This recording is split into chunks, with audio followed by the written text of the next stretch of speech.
Engaging in this, the first thing is have feed, have pasture in place, have water.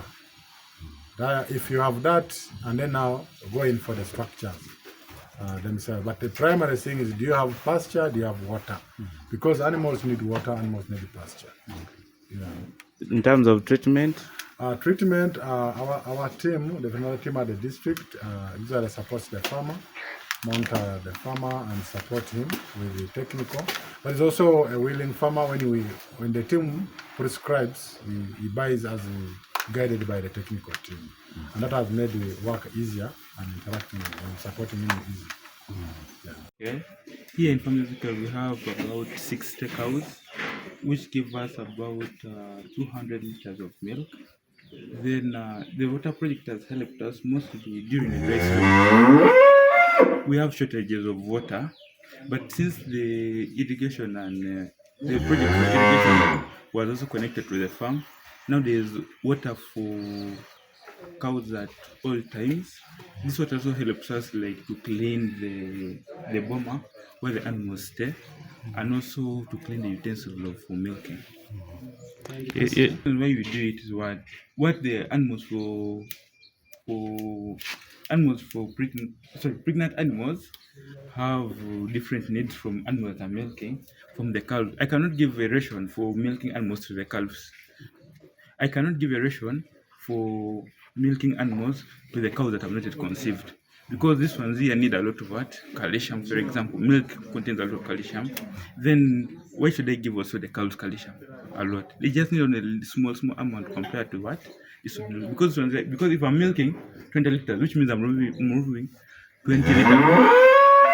I'm removing 20 liters of blood from her body. So I need to replace those nutrients in any way possible. That's the same thing that happens to what?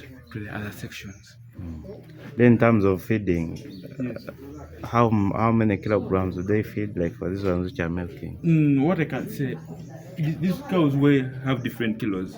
So let me give a brief formula. A cow eats 3% of its body weight. So this one here may be like 500 kilos.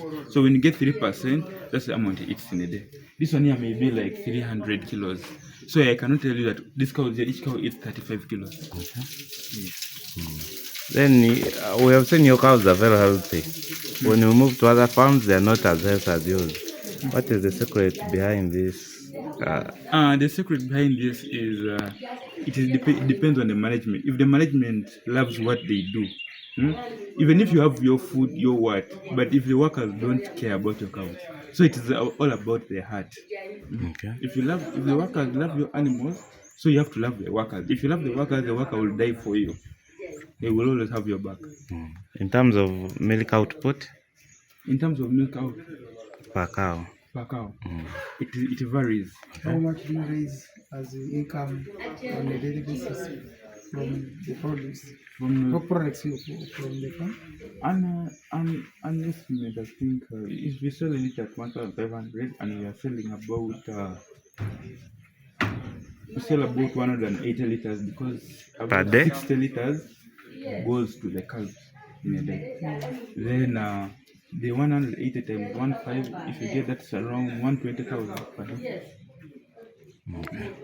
Observed in this Yeah, farm. what I've observed in Ezekiel farm is that they have actually taken the message of His Excellency the President of wealth creation very serious by at least involving in production so that they can have something to sell on a daily basis, to have an income on a daily basis to fight poverty. But I'm happy that as we launch the 12 sites of mini irrigation, Ezekiel is one of the beneficiaries.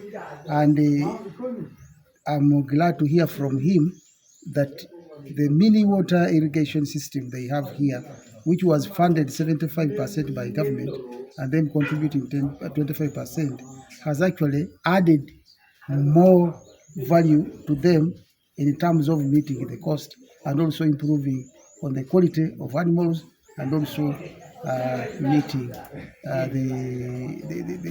the farm field for pasture to be reliable. I want to appeal to them to continue with this type of work, but also interest the neighbors to pick a leaf from where you are now, so that we can continue multiplying this technology and the way of approach to fighting poverty, so that we take poverty out of Congo. Yes. Farmer had a challenge of water in the farm, but also had a challenge of pasture during dry season. So when he came, expressed his challenges, we advised him that there was a program of micro-scale irrigation, which would address the challenge of water for watering animals, but also for watering the pasture. So and now, as you see, it's now easier for animals. You just release the tap and he has the water. So that's why we decided to support him. And he's one of our biggest co-founder, because he wanted to use a water source which is shared. So he had to go in for 20,000 liter tanks, each one of 10, so that the one of 10,000 serves the community, and then one of 10,000 is served on his farm. And at least we have gotten good feedback from him. He's one of the happiest farmers we have, because the water needs in the farm have been met. I am Ogogor Rajab, and the District Production Officer in Kumi District. Okay. Yeah, this, like I said, is one of our serious farmers. He has done a lot to improve this farm. He started small, and he has kept growing. As you see right now, he has a number of Asian animals. This farm has a total of close to over 60 animals. All of them are dairy animals. And like you heard, from the few that is milking currently, he gets over 200 liters of milk on a daily basis. Yeah, and the coming in of the water has improved actually the milk output in this farm. Where did I stop? We had the local cows, about 30 of them, which he sold. My son sold them. Those 30 cows were a gamba. Each child had her own share. Yeah? But he sold all of them. Then he started buying this Frisian from Kenya. He began with about 6 of them. Then he went on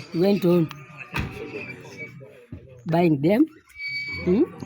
And you can see where he has reached now. So what are some of the challenges and benefits that you've reaped from this project? Sometimes when it's also here, sometimes the weather is it's very bad. You can see that the hollow grass is burned, but he has got to, during this season, he has got to get the shellary, keep it in the ground, and then when it's dry season, he gets that food for the cattle. Now the problem of water. We have that hole there. It has never dried.